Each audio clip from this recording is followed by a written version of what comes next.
Communism అనేది తల్లి ఉమ్మనీరులోనే భాగమై ఉంటుంది.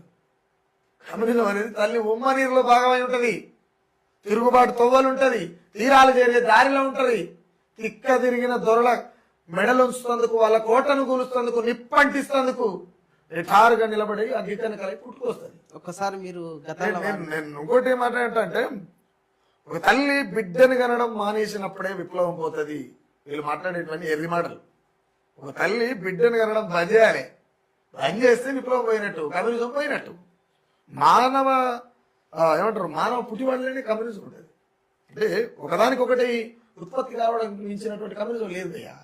కాబట్టి నేను అంటున్నా, ఎవడయ్యా లేదు అన్నదో ఎర్ర జెండ గుండె గుండె నిండి ఉన్నదో, ఎర్ర జెండ త్యాగాల తొవ్వలున్నదో, ఎర్ర జెండ ఉద్యమాల ఉమ్మ నీరులో, ఎర్ర జెండ తిరుగుబాటు తొవ్వలున్నదో, ఎర్ర జెండ ఇట్లా అనేక తొవ్వలు. ఎర్ర జెండ లేదని చెప్పడం అవివేకం, ఎర్రితనం. దాని గురించి మనం ఎక్కువ మాట్లాడుతున్నాం.